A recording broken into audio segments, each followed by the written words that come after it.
Baik, teman-teman semua, hari ini saya akan melanjutkan materi yang keempat ya setelah UTS. Ini yang pertemuan keempat adalah tentang kidney failure atau gagal ginjal ya. Gagal ginjal ini dan di sini ada beberapa section materi, ada tipe-tipenya, ada tanda gejalanya, ada penyebab, ada faktor risiko, ada diagnosanya, ada stadium-stadiumnya, ada treatmentnya, ada diabetes karena gagal ginjal dia sangat identik atau sangat dekat sekali dengan diabetes ya. Kemudian yang berikutnya adalah ada komplikasi, ada kesimpulan dan juga ada apa pencegahan ya seperti apa ya.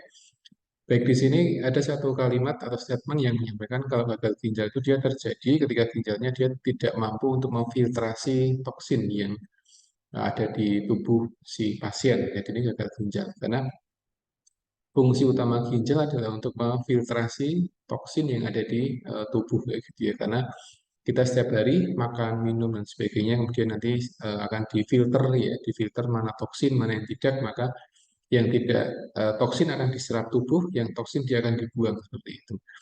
Nah, gagal ginjal itu kegagalan dalam memfiltrasi toksin yang dia harusnya dibuang, sehingga toksinnya dia malah mengendap di fisik pasiennya, sehingga dia akan banyak toksin yang ada di fisik pasien dan nanti akan ada banyak perubahan seperti itu ya. Jadi ini adalah satu kondisi atau definisi yang saya kira sudah banyak disepakati oleh banyak pakar. Jadi gagal ginjal itu terjadi ketika ginjal dia kehilangan kemampuan untuk memfiltrasi toksin yang keluar dari tubuh dengan cukup seperti itu. Jadi toksinnya dia tidak keluar tubuh, tapi dia akan mengendap di tubuh seperti itu karena tidak ada fungsi filtrasi yang bagus ya seperti itu. Ya. Nah, gagal ginjal ini pada dasarnya satu penyakit yang bisa dikatakan dia sampai sekarang masih belum ada obatnya. Jadi ketika seorang gagal ginjal itu biasanya akan berprogres penyakitnya ya. Jadi akut, kemudian jadi kronis, kemudian bertahun-tahun dan sebagainya. Jadi sampai sekarang masih belum ada treatmentnya. Tapi beberapa treatment yang dia sifatnya mengganti fungsi ginjal dia sudah banyak. Sehingga kita perlu memahami ya kondisi pasien dengan gagal ginjal seperti itu.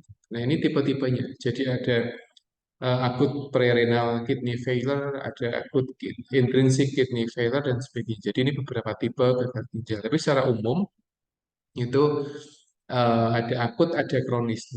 Nah, akut itu dikatakan akut ketika eh, terjadinya dia secara tiba-tiba. Jadi misalkan hari ini jam 3 lebih 7 menit pasien dia terjadi kerusakan filtrasi ginjal, kemudian dia tidak bisa bekerja maksimal filtrasinya, ya berarti dia dikatakan gagal ginjalnya akut seperti itu. Ya.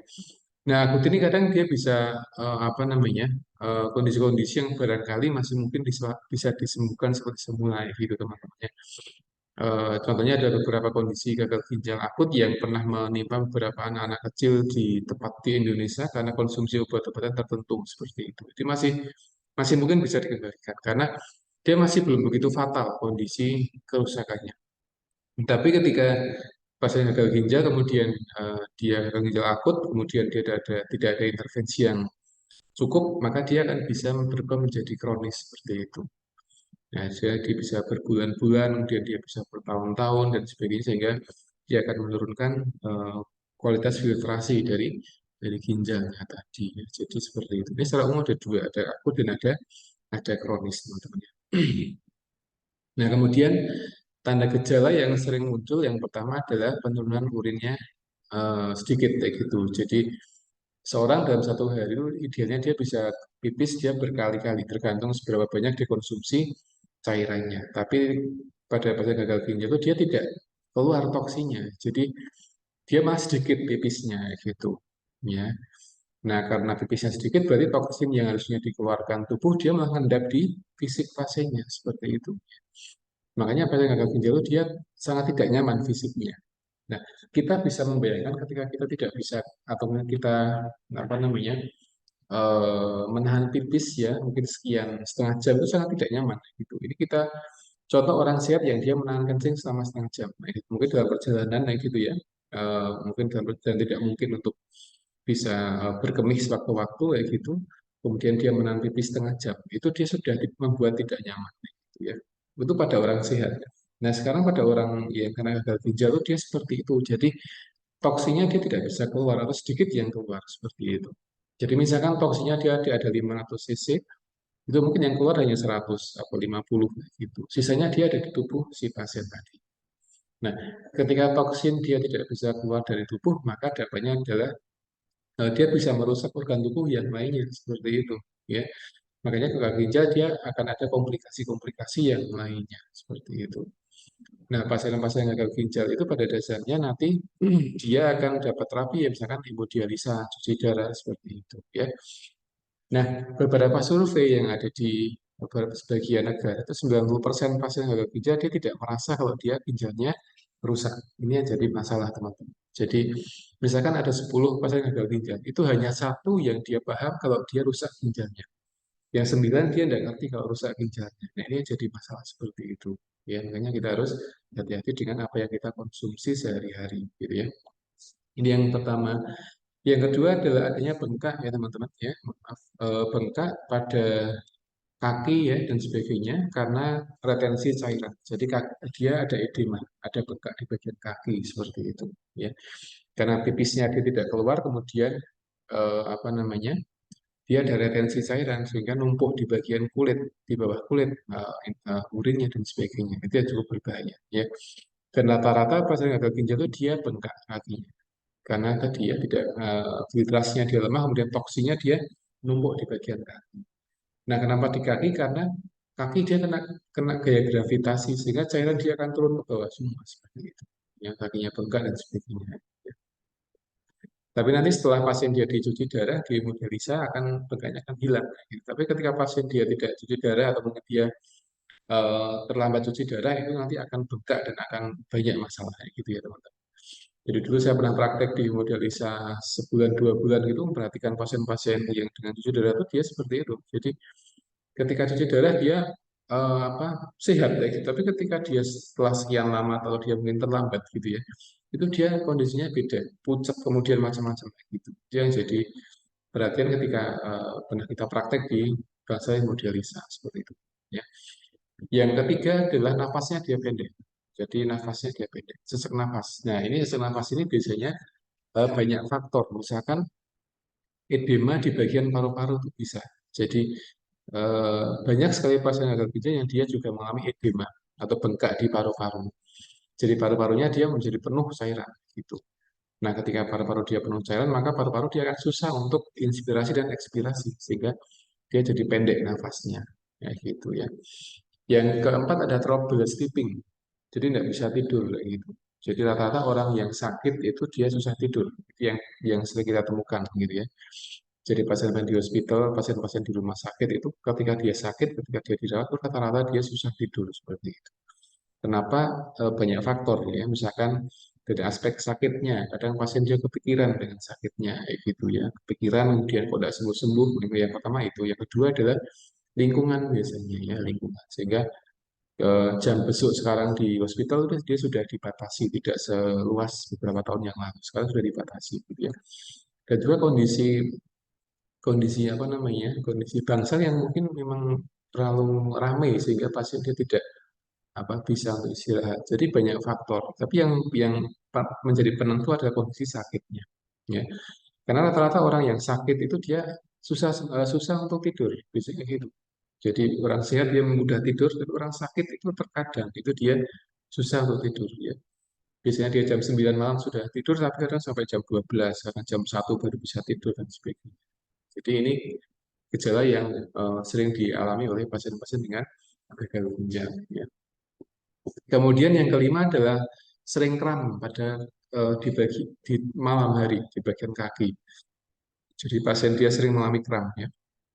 Kenapa di malam hari? Karena siklusnya seperti itu, siklus metabolisme otot tulangnya itu dia pada malam hari dia seringkali meningkat sehingga kadang dia aktivitasnya meningkat pada malam hari kadang menjadi kram kayak gitu ya. Nah, bahkan orang sehat pun juga kadang seperti itu. Jadi orang sehat yang barangkali dia kurang konsumsi beberapa vitamin B gitu. Vitamin B itu vitamin yang bagus untuk sistem saraf kita ya. Itu dia seringkali menjadi mudah kram ketika dia aktivitas, ketika dia olahraga, ketika dia futsal, dia seringkali kram. Gitu. Makanya Untuk mencegah biar tidak sering kram adalah dengan konsumsi vitamin yang dia bermanfaat untuk saraf yang ada di tulang. Misalkan vitamin B itu dia bagus seperti itu. Nah, pasien gagal ginjal itu dia akan ada defisit nutrisi dalam berbagai macam jenis, di antaranya vitamin B tadi. Nah, ketika dia defisit, maka dia akan mudah mengalami kram pada malam hari. Kenapa malam hari? Karena siklus paling tinggi dia di malam hari. Aktivitas dari saraf tadi seperti itu, sehingga dia mudah mengalami kram, gitu ya. Kemudian yang berikutnya adalah excessive fatigue, kayak gitu. Jadi pasien dia mudah mengalami fatigue. Fatigue itu adalah kelelahan fisik dan juga mental. Jadi itu yang sering kita amati pada pasien-pasien yang gagal ginjal. Kenapa dia lelah ya? Karena dia memikirkan penyakitnya, kemudian dia berpikirkan tentang terapi-terapi yang dia sudah terima dalam beberapa tahun terakhir seperti itu ya. Kemudian yang berikutnya adalah persisten nausea. Jadi pasien sering mengalami mual-mual. Jadi ini adanya ketidakseimbangan antara kimiawi dia ada di abdomen. Jadi seringkali pasien dia mengalami mual. Tapi ini kadang hilang ketika pasien diberikan obat-obatan. Diberikan obat anti mual dan dia akan hilang, gitu ya.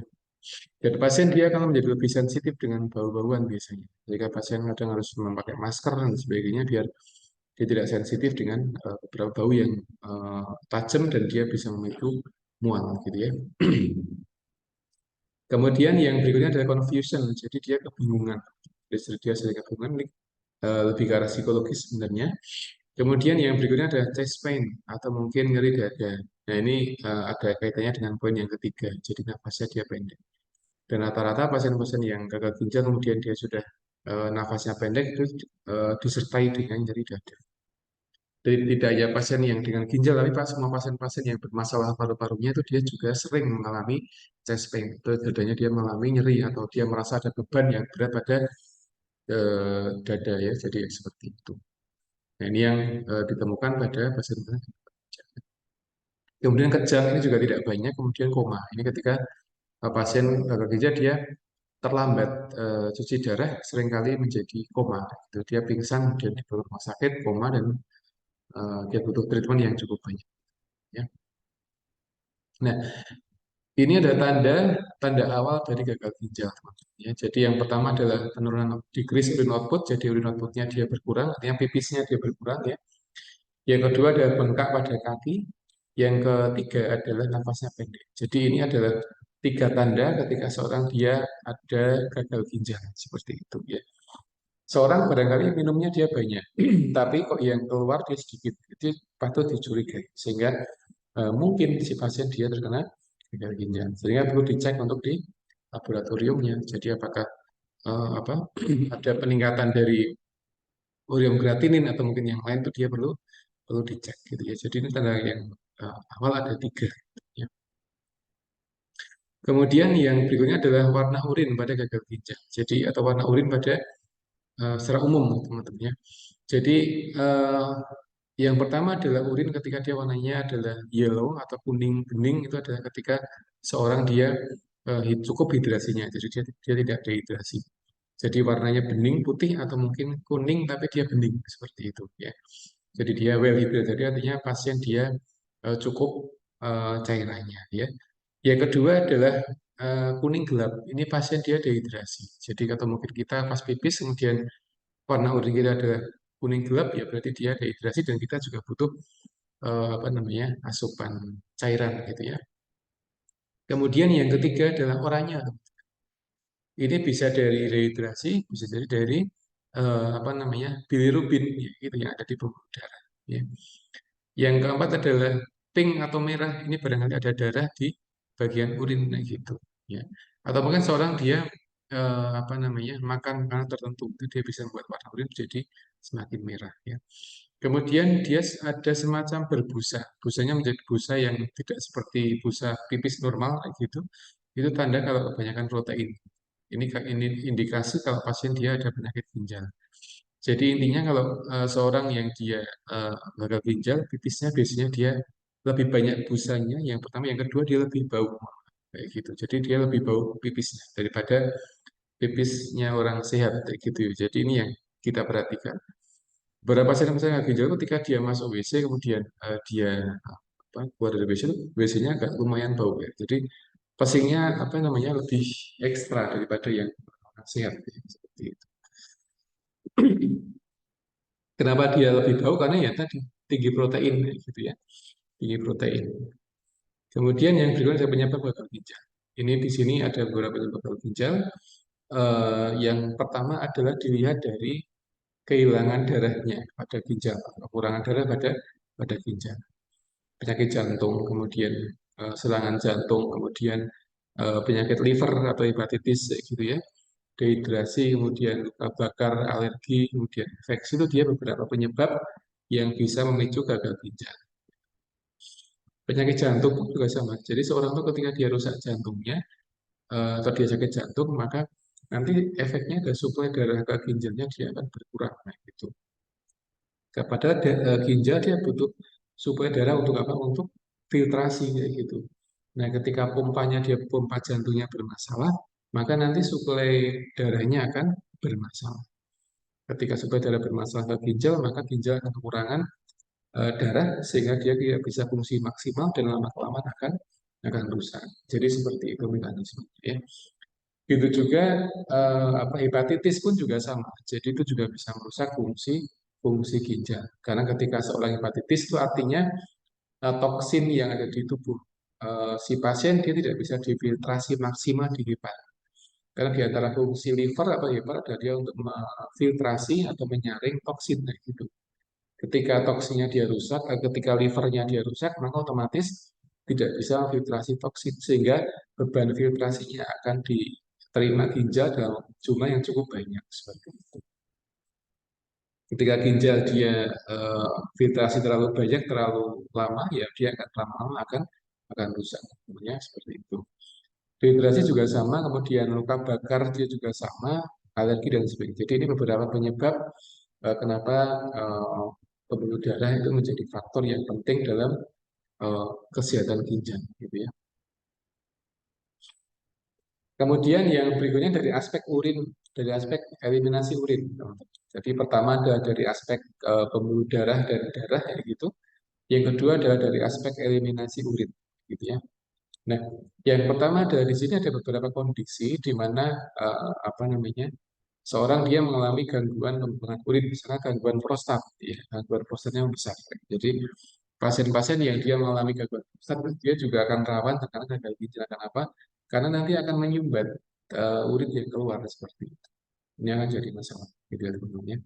Kemudian yang kedua adalah kanker kolon, yang jangan jadi satu permasalahan, gitu ya. Nah, kanker kolon itu dia bisa memicu ya, bisa memicu apa namanya fisika urinarnya untuk tidak atau mungkin dia tidak berfungsi maksimal sehingga dia akan menumpuk apa namanya urin dan akan bermasalah di kemudian hari seperti itu ya. Kemudian yang ketiga adalah cervical atau mungkin kanker serviks. Jadi ketika apa namanya eh, pasien dia kena kanker serviks maka hal yang juga penting untuk dicek adalah di bagian ginjalnya karena barangkali dia akan bisa metastasis dan sebagainya dan dia akan rusak. Karena serviks dengan ginjal dia cukup dekat teman-teman. Jadi empat organ ini ketika dengan ginjal dia sangat dekat sekali. Prostat, kemudian kolon, kemudian serviks, kemudian kandung kemih itu dia adalah empat organ yang sangat dekat dengan ginjal. Jadi ketika empat organ ini dia bermasalah, ketika kena kanker maka ginjal adalah organ yang terdekat yang bisa kena efeknya.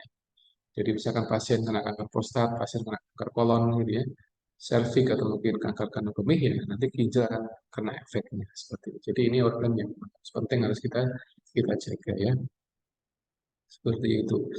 Kemudian di sini ada beberapa penyebab lain teman-teman. Misalkan ada alkohol, kemudian ada apalagi ini ya, misalkan dengan diabetes yang tidak bisa dimanage dengan baik itu adalah beberapa penyebab dari gagal ginjal. Jadi ini ada banyak sekali ya penyebabnya ya kayak gitu. Kemudian batu ginjal pun menjadi masalah. Jadi batu ginjal, kemudian masalah prostat, kemudian apa namanya problem pada infeksi gitu ya, itu juga akan mempengaruhi fungsi ginjal, ya. Nah, di sini ada ada satu pertanyaan kan, siapakah yang berpotensi terkena gagal ginjal? Ini ada empat populasi teman-teman. Yang pertama adalah seorang yang dia punya diabetes, itu dia akan rawan karena gagal ginjal. Kenapa? DM itu dia akan merusak filtrasi ginjal karena ketika seorang gula darahnya tinggi maka justru akan memperburuk kondisi filtrasi di glomerulus yang ada di ginjal seperti itu. Jadi glomerulus itu dia butuh energi, dia butuh gula. Ketika pasien dia gula darahnya tinggi, maka justru akan bisa rusak filtrasinya, gitu ya. Yang kedua adalah pasien-pasien yang dia mengalami hipertensi, kayak gitu. Hipertensi itu dia bisa merusak filtrasi, ya, karena tekanan darah terlalu tinggi, kayak gitu. Dia bisa merusak beberapa filter yang ada di mana di ginjal sehingga itu akan beresiko ya teman-teman. Penyakit jantung sudah saya jelaskan. Yang keempat adalah keturunan. Jadi family story of kidney failure. Jadi ini yang juga menjadi perhatian teman-teman ya. Karena keturunan itu juga punya faktor yang cukup lumayan. Itu artinya ketika seorang dia punya garis keturunan yang gagal ginjal, maka apa anak cucu yang tadi dia harus bisa menjaga lifestyle-nya sehingga tidak terkena dari gagal ginjal tadi ya. Dan banyak beberapa pasien atau teman-teman yang dia punya orang tua, punya kakek yang gagal ginjal, itu dia tidak akan gagal ginjal. Kenapa? Karena dia menjaga hidupnya seperti itu. Ya, jadi tidak semua orang yang dia berasal dari garis keturunan yang gagal ginjal, dia akan kena gagal ginjal. Tidak semuanya seperti itu. Ya, jadi ini yang perlu kita pahami. Jadi bukan berarti seorang yang dia punya orang tua, dia punya nenek dan sebagainya yang gagal ginjal kemudian dia akan kena, itu tidak seperti itu. Karena gagal ginjal tidak hanya karena satu faktor dari keturunan saja, tapi dia bisa dari banyak faktor. Misalkan tekanan darah tinggi, kemudian gula darah, kemudian penyakit jantung, itu dia bagian dari faktor resiko dari gagal ginjal. Jadi tidak hanya cukup dari satu faktor saja ya. Kemudian untuk yang diagnosa tesnya ya, jadi ini ada beberapa apa, diagnosis ya. Yang pertama adalah urinalysis, yang ini ngecek urin teman-teman ya, cek urin saya kira cukup mudah di lab ya, bisa dengan urin untuk melihat protein atau mungkin gula yang ada di urin ya, di lab ya. Kemudian volume urin itu dia akan diukur berapa volume urinnya. Kemudian ada cek darah, ini biasanya dicek adalah ureum dan kreatinin. Kemudian ronsen atau imaging di foto, misalnya dengan MRI, CT scan gitu, untuk memastikan di mana sih letak problem ginjalnya, apakah di kanan atau kiri atau mungkin yang detail di pembuluh darah yang mana dia rusak seperti itu ya. Kemudian yang keempat adalah contoh dari sampel jaringan ginjal. Ini saya kira jarang sekali di Indonesia atau mungkin belum ada. Di Indonesia hanya melihat urinalysis, kemudian ureum atau mungkin sampel darah, kemudian urin volume, kemudian CT scan masih mungkin. Tapi kalau kidney tissue sampel saya kira tidak begitu banyak atau mungkin belum ada. Setahu saya belum ada di Indonesia. Jadi seperti itu. Nah, stadiumnya, jadi kita belajar stadium teman-teman. Nah, stadium ini ada beberapa, ada stadium 1 ya. Ini ketika seorang belum punya gejala sama sekali, tapi ginjalnya dia sudah bermasalah. Ini stadium 1 gitu ya. Dia tanda gejala belum ada, kemudian atau mungkin dia ada tapi belum begitu banyak, misalnya pipisnya hanya berkurang sedikit seperti itu. Kemudian dia ginjalnya dia sudah rusak kayak gitu, tapi dia belum banyak gejala saja ya. Yang kedua adalah sudah ada gejala, tapi dia masih ringan gejala teman-teman. Dan biasanya dia akan diperburuk ketika pasien dia punya kondisi ini, penyakit jantung, kemudian inflamasi, kemudian gangguan pembuluh darah, itu dia akan apa namanya akan menjadi satu problem ya. Yang ketiga dan keempat. Jadi ini beberapa tipe apa namanya gagal ginjal. Dan biasanya kalau yang sudah disarankan untuk cuci darah adalah level 3, 4, 5 atau 4 dan 5 yang cuci darah. Jadi sudah mulai rutin hemodialisa. Seminggu bisa 2 kali, bisa 3 kali tergantung dari kondisi atau kemampuan filtrasinya. Gitu ya. Kalau pasien-pasien yang dia masih teman sudah rusak filtrasinya tapi dia masih belum begitu parah ya mungkin hanya sekali atau 2 kali dalam 1 minggu untuk cuci darah. Tapi ketika sudah rusak parah filtrasinya ya berarti dia bisa 2 sampai 3 kali untuk cuci darah dalam 1 minggu. Kemudian tata laksananya adalah pertama dialisis cuci darah teman-teman ya. Ini cuci darah dialisis ya. Kemudian kedua adalah cangkok ginjal teman-teman. Jadi cangkok ginjal ya gitu. Jadi nanti ada ginjal, ada si pasien dia menerima donor ginjal dari orang lain, kemudian dia ditempelkan di fisik di dalam abdomen, kemudian dia disambungkan dengan beberapa pembuluh darah dan dia akan dicoba dites dulu. Dan sayangnya tidak semua orang yang dia menerima ginjal dia akan langsung cocok. Jadi nggak semua orang seperti itu. Jadi misalkan ada pasien gagal ginjal gitu dan dia memilih untuk terapi cangkok ginjal, kemudian ada ginjal dari orang lain ya, kemudian dicobakan di si pasien tadi, itu kadang nggak selalu langsung cocok, tapi kadang dia nggak cocok, ada beberapa reaksi tertentu sehingga dia nggak cocok, kemudian dilepas lagi ginjalnya, seperti itu. Jadi ini adalah kondisi yang saya kira cukup lumayan apa, menjadi PR bagi tenaga kesehatan ya, jadi gagal ginjal ya. Kemudian yang berikutnya adalah bagaimana caranya biar eh, apa lifestyle modifikasi, jadi merubah gaya hidup, jadi misalkan dengan perubahan diet, kemudian apa namanya membatasi protein itu adalah bagian dari intervensi yang bisa kita sampaikan kepada pasien-pasien gitu ya.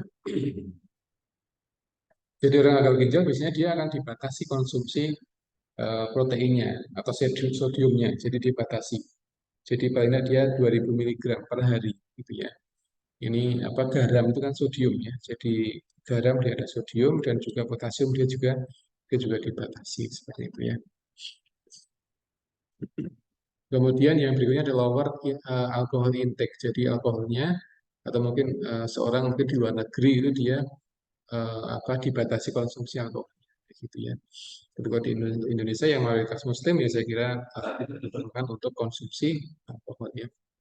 Kemudian diabetes dan gagal ginjal ini juga jadi masalah.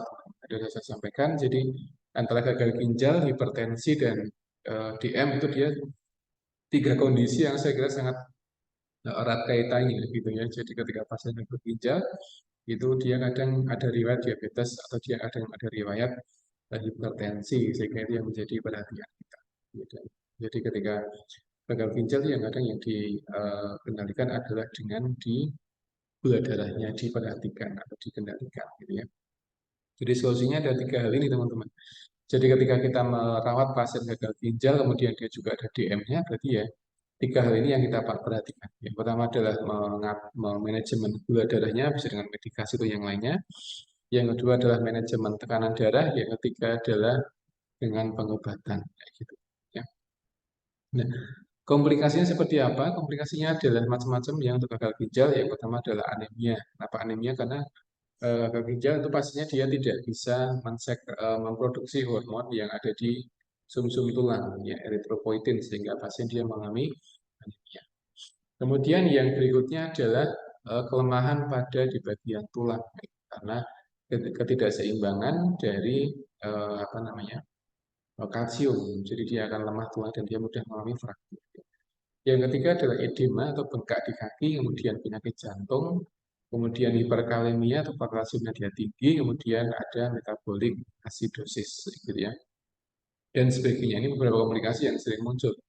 Depresi, ada hepatitis, ada edema di paru, kemudian ada apa asam urat, ada gangguan saraf, kemudian ada gangguan infeksi. Jadi ini beberapa komplikasi yang sering muncul pada pasien-pasien dengan gagal ginjal, ya, seperti itu. Nah, bagaimana pencegahannya? Pencegahannya di sini ada beberapa yang penting teman. Jadi ini berlaku bagi pasien-pasien atau mungkin orang sehat yang ingin terhindar dari gagal ginjal. Yang pertama adalah dengan konsumsi makanan yang dia balance diet atau mungkin dengan nutrisi yang dia balance ya. Jadi mengurangi beberapa konsumsi nutrisi yang dia tinggi potasium atau tinggi apa namanya garam itu dia juga dibatasi karena garam tidak bagus untuk ginjal ya. Jadi anak-anak kecil yang masih balita, masih 3 tahun itu dia tidak diperbolehkan konsumsi makanan yang tinggi garam karena sangat berbahaya bagi kesehatan ginjal gitu ya. Kemudian yang kedua adalah menjaga berat badan. Karena ini juga penting, teman-teman. Karena berat badan dia ada kaitannya dengan diabetes sehingga sangat berisiko. Jadi DM dan hipertensi itu dia pintunya adalah berat badan seperti itu ya. Jadi ketika seorang dia berat badannya tinggi ya atau mungkin overweight atau obesitas ya dia harus berusaha untuk bagaimana menurunkan berat badan tadi gitu ya. Kemudian yang ketiga adalah medikasi ya gitu ya. atau mengurangi konsumsi medikasi yang tidak begitu penting. Seperti itu. Ya.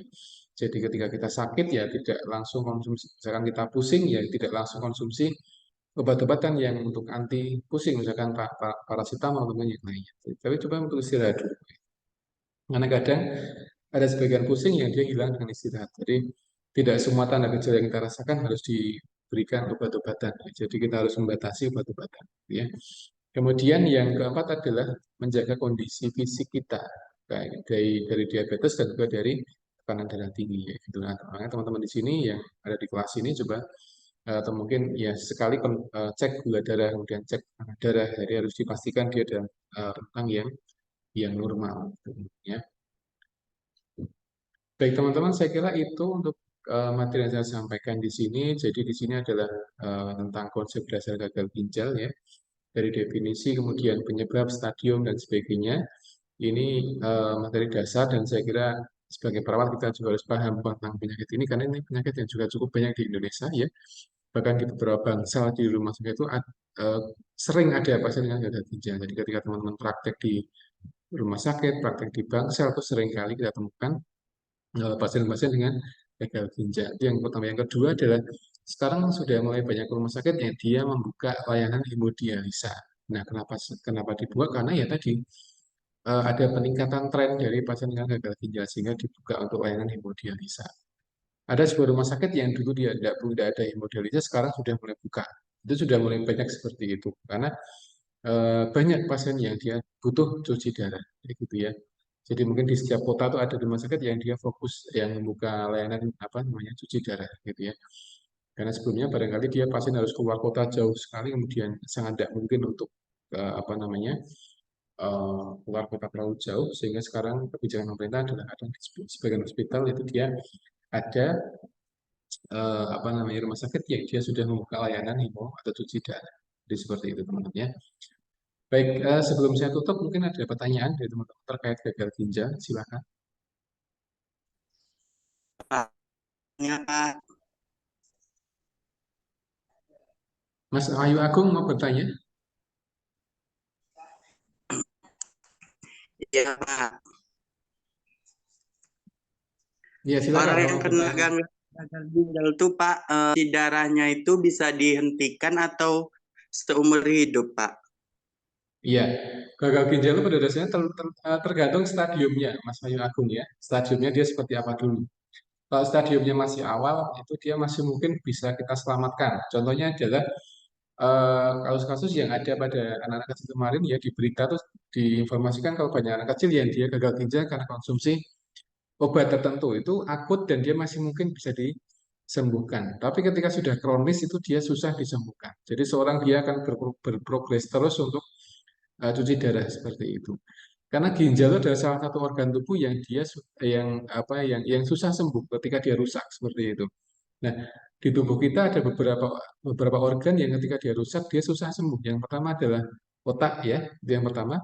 Yang kedua adalah pankreas, yang ketiga adalah ginjal. Jadi itu tiga organ tubuh yang ketika dia rusak dia akan susah kembali seperti semula lagi. Nah, ginjal ini ketika rusaknya baru sedikit itu masih mungkin untuk bisa diperbaiki lagi.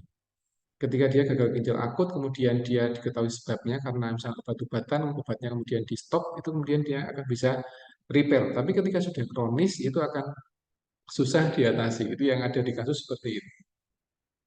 Gitu Mas Agung ya, Mas Wahyu Agung ya jawaban saya. Jadi melihat dari gejalanya dulu. Kalau gejala awal yang belum begitu lama, baru sehari dua hari ya masih mungkin untuk bisa kita atasi. Tapi ketika sudah kronis ya memang pasien harus rutin untuk cuci darah seperti itu. Terima kasih, Pak. Oke, sama-sama. Ada lagi pertanyaan yang lain, silakan. Tentang gagal ginjal, silakan.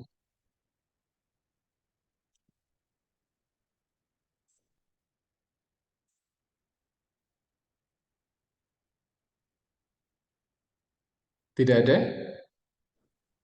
Nggak ada mungkin, Pak. Tidak, Oke, Pak. ya. Oke, ya. Baik teman-teman, kalau nggak ada, saya kira cukup untuk kuliah hari ini ya. Jadi hari ini saya sudah masuk dua materi ya. Tadi materi pertama dan yang kedua adalah gagal ginjal ya. Jadi semoga apa yang kita pelajari hari ini bisa diambil manfaatnya dan teman-teman yang ada di Bangkinang, di Pekanbaru juga jaga kesehatan. Jadi jangan sampai terkena gagal ginjal karena sekarang gagal ginjal kasusnya sudah banyak pada anak-anak remaja sehingga harus harus diantisipasi, wajib diantisipasi ya, menjaga apa yang dimakan, menjaga apa yang diminum karena ginjal kita tergantung dari apa yang kita makan dan apa yang kita minum. Kalau makan minum kita tidak beraturan, tidak memilih mana yang sehat, mana yang tidak sehat, nanti akan bikin masalah. Tapi ketika kita bisa memilih makanan yang sesuai dengan kebutuhan kita, yang tidak berlebihan atau dia banyak nutrisi gizinya, maka akan lebih bisa meningkatkan fungsi ginjal gitu ya. Ginjal kita sangat mahal teman-teman ya, mahal. Dan beberapa berita kemarin ada yang jual ginjal seharga 100 sekian puluh juta kayak gitu. Jadi dia karena kena apa namanya faktor ekonomi, kemudian dia menjual ginjalnya dengan harga 100 sekian juta. Itu saya kira sangat sayang sekali gitu ya. Jadi ginjal kita itu sudah disetting punya dua kanan dan kiri. Jadi jangan sampai karena ekonomi kemudian dijual salah satu. Itu ketika seorang dia hidup dengan satu ginjal tuh akan sangat berat fisik si pasien tadi gitu ya. Sehingga dia harus memfiltrasi toksin yang cukup banyak dan nanti akan cepat rusak ginjalnya ketika dia hanya punya satu ginjal. Dan seorang masih mungkin bisa hidup dengan satu ginjal, tapi dia harus punya gaya hidup yang ekstra sehat ya gitu ya. Karena bebannya akan meningkat sehingga kalau makannya dia sembarangan tetap apa namanya akan cepat merusak ginjalnya gitu ya teman-teman ya.